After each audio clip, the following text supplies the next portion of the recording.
Hey guys, in this video we're going to go over how to pause a Runna plan. Now, what you need to do is first launch your Runna app and then come here at the bottom section, click on plan. Now you can see I'm currently on week 1, so I'll tap on this one right here, and all you need to do is click on this run. So let's say it's this one, okay? And then you can just click on skip workout, right?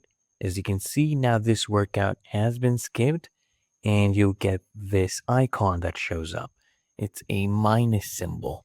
So basically, Runna doesn't offer you a way to directly pause a plan. So if you need to take a break due to maybe injury or illness or any other reason, you can either skip the workouts and then just resume when you feel better. Okay? And it's really that easy and simple to pause your Runna plan.